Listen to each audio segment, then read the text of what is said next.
Hello दोस्तों, हाय, welcome to the channel. कैसे हैं आप लोग दोस्तों? मैं बिल्कुल ठीक हूँ। आई होप आप लोग भी बिल्कुल अच्छे होंगे और अपनी जर्नी को बहुत अच्छे से प्रोसीड कर रहे होंगे। मुझे आप लोगों की एनर्जी पे पूर्ण विश्वास है कि आप लोग किसी भी तरह से अब अपनी एनर्जी को इम्बैलेंस होने नहीं देते, ठीक है। बट पिछले कुछ दिनों से कुछ ऐसे कमेंट्स आ रहे हैं जो बहुत दर्द भरे हैं ना, काफ़ी तकलीफ़ वाले हैं, जहाँ पर कोई अपनी पूरी लाइफ की बात कर रहा है, तो कोई अपने रिश्तों की बात कर रहा है, तो कोई अपने पेरेंट्स की बात कर रहा है, तो कोई अपने स्पाउस की बात कर रहा है कि दर्द दर्द और दर्द, ठीक है। काफ़ी तकलीफ़ से जिनका जीवन निकला। अभी ऐसा हो जाता है ना आपका, जब बहुत लाइफ में दर्द रहा हो तो आपको अगर कुछ पॉजिटिव भी बताया जा रहा है और सच में बताया नहीं जा रहा है, पॉजिटिव अगर कुछ होने भी वाला है, आने भी वाला है, तो आपका वो माइंडसेट बन जाता है कि आप उस पर यकीन ही नहीं कर पाते हो, ठीक है। तो ऐसे कुछ मैसेजेस जिनमें लिखा होता है कि अब क्या फ़ायदा, अब तो बहुत वक्त निकल गया, अब तो उम्रें निकल गई, अब तो बहुत सफ़र कर लिया। कुछ लोग लिखते हैं पूरी ज़िंदगी सफ़र किया है। कुछ लोग लिखते हैं ये तो मेरे अपने ही हैं, इनसे बचकर इनसे छूट कर कहाँ जाऊँ। तो आप एक बात याद रखिए, सबसे ऊपर जो होता है वो होता है आपका विश्वास, आपका यकीन। और जो कुछ आपके साथ हुआ वो थे आपके कर्म, ठीक है। क्यों ऐसा हुआ कि आपके अपने ही आपसे पलट गए, या आपके अपने ही आपके अपने नहीं थे? क्यों? कुछ तो रीज़न रहा होगा ना। पूरी दुनिया जहाँ अपनों को मानती है, अपनों के लिए, परिवार के लिए जीती है, रिश्तों के लिए जीती है, क्यों कुछ जगह ऐसा हो जाता है सीन कि वहाँ पर अपनों से पराए भले, ठीक है, जिनसे 2 पल बैठकर आप फिर भी बात कर सकते हो, लेकिन अपने इस लेवल तक टॉक्सिक कि आप सोच भी नहीं सकते हो। तो क्यों ऐसा होता है, इस सोचिए, इसको लेकर एक्सेप्टेंस में आइए। ये आपके ही तो कोई कर्म है। अभी आज देखकर, आज सोचकर ऐसा लग सकता है कि हम ऐसे कहाँ से हो सकते हैं, हम तो ऐसे हैं वैसे हैं, हमने कभी किसी का दिल नहीं दुखाया, हम तो बहुत ऐसी सोल हैं वैसी सोल हैं। लेकिन आपको ये नहीं पता, आज जो आप देख रहे हो कि आपने जीवन भर अच्छा ही सोचा, अच्छा ही किया, आपने कभी किसी का दिल नहीं दुखाया, आपने कभी किसी को धोखा नहीं दिया, आपने कभी किसी से रूड बिहेवियर नहीं किया, लेकिन कर्मों का खेल है, तो कहीं ना कहीं तो कर्म थे इस तरह के, जो कि इस तरह की चीज़ें आपको रिटर्न आ गई। आपका 50% काम हो जाएगा अगर आप इस बात को एक्सेप्ट कर लेते हो। बाकी का बचा हुआ काम आपकी हीलिंग कर देगी। आपके कार्मिक्स को निकालने का काम भी आपकी हीलिंग ही कर देगी। कैसे कर देगी? तो जब आप हील हो जाते हो, जब आप हील करते हो, स्वयं को हील होते हो, तो फिर लो वाइब्रेशनल एनर्जी आपके साथ रह के उनको कोई कुछ मिलने वाला नहीं है, तो वो भी जाना पसंद करेंगी। और देखिए, आपको भी पता है कि 2 वाइब्रेशन एक साथ तो नहीं रह सकती हैं, हाई भी और लो भी। तो कहीं ना कहीं उनके निकलने का वक्त आ जाता है, और वो वक्त लाने वाले आप ही होते हो। आप अपनी हीलिंग से आप आप उनको निकालने की कॉन्शियस चेष्टा मत करिए, बार बार मत सोचिए उनको निकालने के बारे में अपनी लाइफ से। आप अपनी वाइब्रेशन को इस लेवल पर ले जाइए, अपनी कॉन्शियसनेस को इस लेवल का रेज कर लीजिए कि आपको उस जगह पर बिल्कुल जो है आप ऐसी वाइब्रेशन में, आप ऐसी एनर्जी में चले जाएं कि वहाँ पर कोई और एनर्जी आपके साथ टिक ना सके, रह ना सके, ठीक है। आपके ही लेवल की एनर्जी आपके साथ सरवाइव कर सकती है, कोई भी और एनर्जी। देखो, जो लोग आपकी वाइब्रेशन के नहीं है, उनके लिए भी बहुत कठिन होता है आपके साथ रहना, आपके साथ निभाना, ठीक है। तो एक सुकून में आ जाइए यूनिवर्स को लेकर, यूनिवर्स की गेम को लेकर, और अपने आप को प्रोटेक्टेड समझिए, मानिए हर वक्त आप प्रोटेक्टेड हैं। देखिए, इसीलिए मैं बोलती हूँ यहाँ पर ही एनर्जी को क्लेम कर जाया करिए, ताकि आपको वो अफर्मेशन हो जाती है आपकी, ठीक है। और लिख दिया तो पक्का ही हो जाती है ना। और साथ ही साथ मुझ पर भी एक थोड़ा सा कर दिया कीजिए, मुझे भी अपना प्यार शो करिए चैनल को सब्सक्राइब करके और वीडियो को लाइक करके, सो दैट ऐसे वीडियोस ज़्यादा से ज़्यादा लोगों तक पहुंच सकें। ठीक है। एक बात और दोस्तों, जो आप लोग डायरेक्ट कॉल करते हैं और वहाँ पे आप अपना बात करना स्टार्ट कर देते हैं, या फिर व्हाट्सएप पे आप लंबी लंबी कहानी लिख जाते हैं, आपको मैं फिर से बता दूं, हमेशा मैं प्रिपेयर्ड रहिए। कभी भी आप मुझे कांटेक्ट करते हैं, प्लीज़ इतना अंडरस्टैंड करिए, सेशंस जो हैं वो पेड होंगे। ठीक है। बाकी आप को सारी जानकारी इन प्लेटफॉर्म्स पे दे ही दी जाती है, जो पर्सनल सेशन होंगे वो हमेशा पेड होंगे। ठीक है, ये बहुत क्लियर है। अभी कोई भी वहाँ पर आकर ये बात नहीं करेगा कि आपका नंबर मिला और इसलिए हमने कॉल कर लिया, इसलिए नहीं है। वहाँ पे नंबर सेशन बुकिंग के लिए है, और वो भी only WhatsApp, only for WhatsApp. ठीक है। तो आप थोड़ा बहुत मतलब एक थोड़ा मैच्योर बिहेवियर करिए अपने अंदर ना, एक मैच्योर बिहेवियर लाओ। जो आपको सर्विस कोई भी चाहिए लाइफ में, कहीं पर भी आप जाते हो, डॉक्टर के पास जाते हो, लॉयर के पास जाते हो, या कहीं पर भी जाते हो, तो वहाँ पे आपके पेड सेशन होते हैं, वहाँ पे आप पे करते हो ना।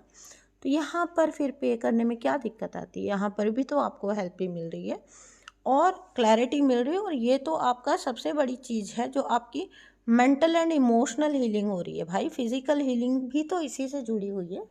ठीक है, उसको इतना अहमियत देते हैं फिज़िकल हीलिंग को, मेंटल इमोशनल हीलिंग को सोचते हैं कि spiritual healing, mental emotional healing को सोचते हैं कि ठीक है ये तो चलो कर लिया जाए, कोई कह रहा है तो। नहीं, ये आपकी नीड ऑफ द डे है, ये आपकी सबसे फर्स्ट प्रायोरिटी होनी चाहिए। ठीक है। सो इसको कभी भी ऐसा मत समझिए कि आप जैसे साइड बाय साइड कोई चीज़ कर रहे हैं। ये मोस्ट इम्पॉर्टेंट चीज़ आपकी होनी चाहिए। आपको पता है आपकी मेंटल एंड इमोशनल जो इश्यूज होते हैं, उनकी वजह से बहुत सारे फिजिकल एलिमेंट्स, फिजिकल डिजीजेस आपको मैनिफेस्ट होते हैं। तो फिजिकल हेल्थ आपकी मेंटल एंड इमोशनल हेल्थ से ही जुड़ी हुई है। ठीक है। आप खुश रहते हैं ना, तो कुछ भी, फिर आप कितना भी गरीब है अमीर है, बट आप खुश रहते हैं तो वो आपके चेहरे पर चमक के रूप में आता है। और आप कितने भी, किसी को देखा होगा आपने, बहुत अमीर है, लेकिन अगर वो अंदर से छलनी है, अंदर से ट्रॉमेटाइज्ड है, तो वो कभी भी आप उसके चेहरे पर वो ग्लो नहीं देख पाओगे। ठीक है। तो इस चीज़ को समझने का प्रयास करिए। तो यहाँ पे हमारे पास जब आप आते हो तो ये काम सबसे इम्पॉर्टेंट काम है। ओके। और बाकी तो मैं ये कहना चाहती हूँ, जो भी लोग होपलेस हो रहे हैं और इतना दर्द है जिनके अंदर, तो आपके लिए देखिए, जो कुछ भी आपका नुकसान हुआ है टिल डेट लाइफ में, आपने अपना कर्मा का जिस दिन भुगतान कंप्लीट हो गया आपका, और आप निकल गए कार्मिक डेब्ट से, उसके बाद यूनिवर्स आपको वापस से रिजुवनेट करते हैं। ठीक है, वापस से रिवाइव करते हैं यूनिवर्स आपको। बिलीव मी यूनिवर्स आपको फिर से रिवाइव करते हैं, आपको लेकर आते हैं आपके लाइफ में, उस फेज़ में लेकर आते हैं जहाँ पर आप एक, कभी भी एज को उतना मत सोचिए। ठीक है। आपने अगर अपने कार्मिक डेब्ट अच्छे से कर लिए, आपका रिबर्थ होता है, ये आपका नया जन्म होता है, और आप फिर ऑनवर्ड्स आप अपनी लाइफ अपने हिसाब से, अपनी मर्जी से जीते हो। एंड यूनिवर्स ने कभी भी किसी को पत्नी के नाम पर और पति के नाम पर एक दूसरे का मालिक गुलाम बना के नहीं भेजा है। कहाँ लिखा है? धरती पर अपनी सुविधानुसार ये नियम बनाए हैं कि पत्नी को सो एंड सो होना चाहिए, बहू को सो एंड सो होना चाहिए, बेटी को सो एंड सो होना चाहिए। कहाँ लिखा है ये that women are lesser than male? हाँ, यूनिवर्स के वहाँ कोई डिफरेंस नहीं है। हम सब मेल फीमेल, पति पत्नी, माँ बाप, भाई बहन, सब हम कोई ना कोई कार्मिक डेब्ट्स की वजह से एक दूसरे के साथ इस फिजिकल वर्ल्ड में आए। यहीं रहते हुए हम अपने कर्मा चुका रहे हैं, अच्छे हों या बुरे हों। बुरे हैं तो वही रिश्ता उतना ही नेगेटिव रूप में हमारे सामने आता है, और अच्छे हैं तो वही अगर अच्छे कर्मा किसी पर्सन के साथ आप गुड कर्मा लेकर आए तो वही आपकी लाइफ में आपकी सोलमेट के रूप में मैनिफेस्ट होता है। वही पर्सन जो एक बहुत सालों पुराना दोस्त होता है, जिससे आप हर वक्त कभी भी बात कर सकते हो, ठीक है।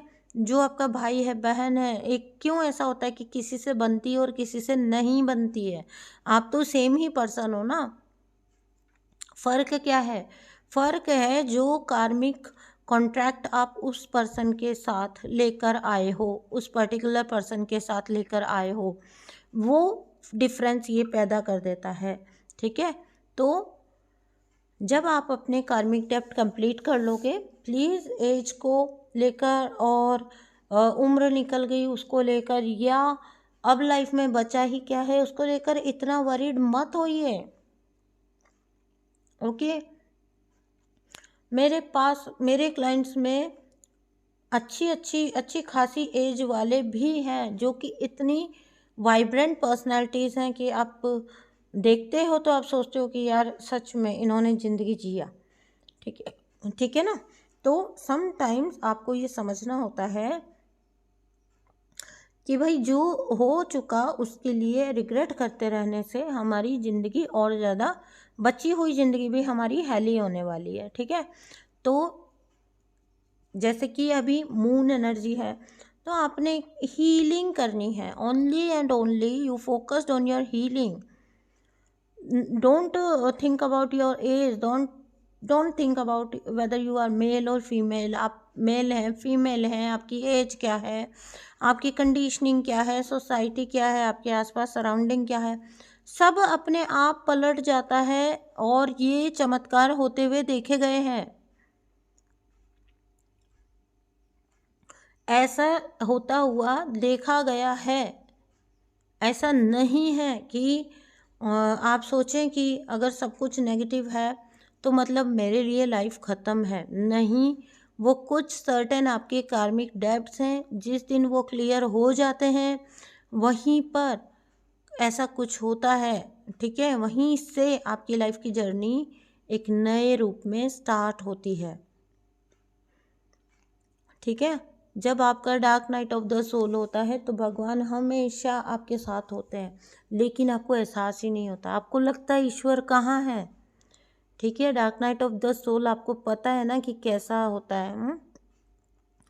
इंसान को इतना तक ख्याल आ जाता है, मतलब कितना भी आस्तिक से आस्तिक बंदा होगा ना, लेकिन उसको भी एक बार के लिए ये ख्याल आ जाएगा कि है कहाँ पर परमात्मा, ईश्वर है कहाँ पर। लेकिन आपको पता है उस वक्त भी ईश्वर बिल्कुल आपके पास होते हैं, बिल्कुल पास, लेकिन वो आपको करने देना चाहते हैं, आपको एक्शन लेना देना चाहते हैं, आपको आगे बढ़ने देना चाहते हैं, आपको चेंज होने देना चाहते हैं, ठीक है। And once you pass all the test, then यही यूनिवर्स आपके पास आपके साथ खड़े हो जाते हैं। बिल्कुल आपको फील होगा कि जहाँ आप जाते हैं ईश्वर आपके साथ है। एक बार हीलिंग करने के बाद, एक बार ग्रो करने के बाद आपको पता चलेगा कि ये ईश्वर हर वक्त ही आपके साथ थे। आप ही के बगल में खड़े थे और आप ही, मतलब इतना तक होता है कि dark night of the soul जो इतना, मेरे अपने dark night of the soul और जो मैंने लोगों के भी इतने सारे सुने हैं, dark night of the soul ऐसे ऐसे होते हैं जहाँ पर आप अगले ही स्टेप पर आपको लगता है कि ज़िंदगी बस ख़त्म है। लिटरली मैं जीवन और मौत की बात कर रही हूँ, ठीक है। तो लेकिन क्या क्या होता है, उस एज तक आपको लेकर जाते हैं, वो दिखाते हैं लेकिन बचा के ले आते हैं। कभी आपको मरने नहीं देते, कभी आपको फंसने नहीं देते, लेकिन सीन ऐसा बनाते हैं जहाँ पर आपको लगे कि बस ज़िंदगी मेरी ख़त्म है। पानी में किसी को धक्का मार दोगे तो वो ही तैरना सीखेगा, ठीक है। साइड में खड़े रहकर आप किसी को कन्विंस करोगे, वो कभी भी नहीं सीखेगा। पानी में जाना पड़ेगा सीखने के लिए। वही तो यूनिवर्स आपके साथ करते हैं। कोई किसी को जब स्विमिंग सिखाता है तो कैसे सिखाता है, वो उसके साथ साथ होता है, बट उसको पकड़ के थोड़ी ना रखता है, उसके साथ होता है, सो दैट कोई भी कंडीशन में उसको रेस्क्यू कर सके, संभाल सके। अगर कोई उसको पकड़ के ही रखेगा तो वो तैरना ही कैसे सीखेगा इंसान। यूनिवर्स आपके साथ वही करते हैं। उस वक्त भी जब आपको लग रहा है आप डूब रहे हैं, आप मर रहे हैं, आप dark night of the soul में आपकी धज्जियां उड़ रही हैं, आप फिनिश हो चुके हैं, हर उस वक्त बिलीव मी यूनिवर्स आपके साथ ही थे, साथ ही है। कभी भी अपनी ट्रबल से घबराओ मत। आपकी ट्रबल्स आपको जो दे रही हैं वो ले लो और आगे चलो। जो लेसन आपकी ट्रबल्स आपको सिखा रही हैं वो लेसन ले लो, सीख लो और जीवन में आगे बढ़ो।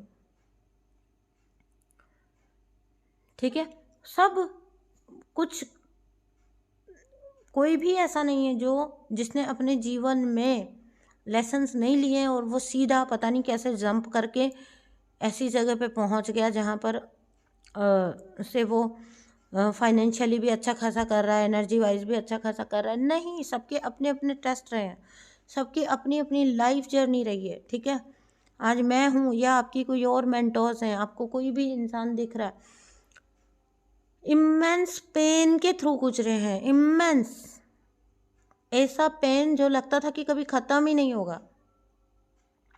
बट एक बार जब आप निकल जाते हो, यूनिवर्स आपको अपनी रिवॉर्ड्स देना स्टार्ट करते हैं। तब आपके लिए उनके पास वो पेरेंट होते हैं ना जिनके पास गिफ्ट पड़े होते हैं, लेकिन आप पहले होमवर्क करो, ठीक है ना, पहले आप अपना लेसन लर्न करो, फिर आपको मिलेगा टॉफ़ी, चॉकलेट मिलेगा, गिफ्ट मिलेगा।